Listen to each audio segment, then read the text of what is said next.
As you probably know, the Ford F-150 Raptor is designed to own the desert, but this truck is sold all over North America, so we're in the frigid north to find out how the Raptor does in the white stuff.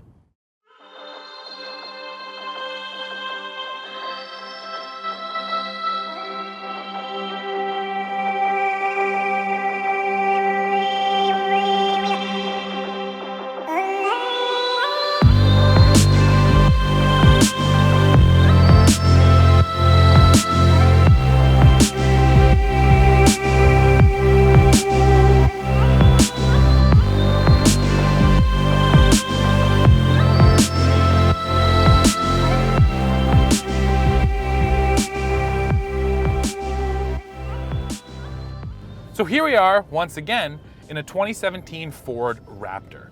Now, as I mentioned off the top, this truck is really designed for desert running. So if you do want to see what it's like in the desert, you can go back and read my First Drive article, or you can check out our Raptor video from the Truck of the Year competition. And spoiler alert, this is the Autoguide.com Truck of the Year. Likewise, if you're looking for information on this 3.5 liter EcoBoost or the suspension setup or the transmission, go check out those other articles because we have covered this truck in depth. So that might make you ask, what are we doing here today then? Well, this is all about driving the Raptor in the snow. So right now we're actually kind of getting best of both worlds. We're running on this snowy pothole-filled road. So as we come over the potholes, is when you really feel the suspension of this Raptor working. And don't let the shaking of the camera fool you. It really insulates you from the road beneath you. Now you have 13 inches of suspension travel in the front, nearly 14 in the back. So when you're rolling over those obstacles, this truck is just able to eat them up. But not only eat them up, it just stays composed. It doesn't feel like you have to kind of work to keep it tracking straight. The truck itself stays nice and straight, nice and flat, while the suspension is down underneath you, flying around, doing all the real hard work. Ford put us on an ice and snow racetrack today to give us a feel for this truck. And besides the fact that it was pretty tight through the trees, and remember this Raptor is 6 inches wider than an F-150, it still was a good representation of the control that you can get with this truck. So you're going around every corner pretty much sideways, which means that you're not just using your hands to steer the truck, but you're also using the throttle. And what I like about this Raptor is that you can just dial in a tiny bit of throttle. The throttle is nice and sensitive, so when you are coming around those corners, you can kind of gas in and push a bit wider, or let off the throttle, come in tighter. The point is, the truck feels very controllable in these conditions.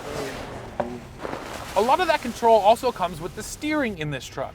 Now the Raptor has normal, comfort, and sport steering modes, and depending on which one you pick, you're gonna get different levels of back pressure through the wheel.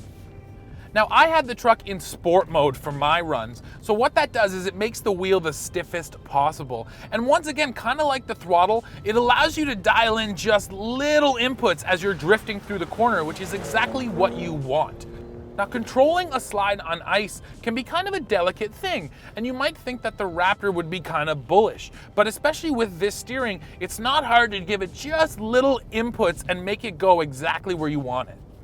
One thing I really love is that in 4 high, the Raptor is still pretty tail happy, and it's awesome going through corners because the front end is kind of pulling you while the back end steps out, and once again, you get this really nice control, and once you're through the corner, you can step on the gas and take off in a straight line. And trust me, this truck absolutely takes off when you nail the throttle. It's crazy how fast this thing is, and that's a combo of all of that horsepower combined with that 10-speed automatic transmission that just helps you get all the power to the ground. Now there is a little bit of throttle lag on tip-in, but really it's not much, and once those turbos spool up, you're gone. Now I know this is a snow driving review, but I do have to mention 2 things in this interior. Now first of all, these seats are nice and comfy, nice and supportive, especially for a big guy like me. And second of all, this steering wheel just has great grooves in the back for your fingers, nice bolsters, and it just feels really good in your hand, especially when you're hustling this truck. Now on this truck are the BF Goodrich KO2s. Now I've run these tires quite a bit, once again, mostly down in the desert, and their performance in the dry, in the sand, and on the rocks has been nothing less than stellar. And then you get them out on the road, and they're actually pretty comfortable and pretty quiet. But they're just not the best when it comes to the ice. Now they do have the snowflake rating on the side, so they are rated for 4 seasons, but they just don't really grip on the ice. Some of the loose snow, they're not so bad, but the second you get a sheet of ice underneath, they're really not that great. Now you can't really blame the tire for that, because really you just need a softer compound. But what I am telling you is that if you plan on buying a Raptor and running it around in the wintertime, you're probably going to want to get a dedicated set of winter rubber. But when it comes time to do donuts, these tires are just fine.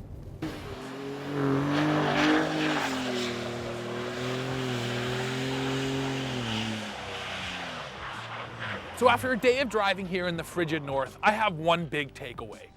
You know what? It doesn't really matter whether you're running the Raptor in sand or mud or even in snow. This off-road truck is still a ton of fun.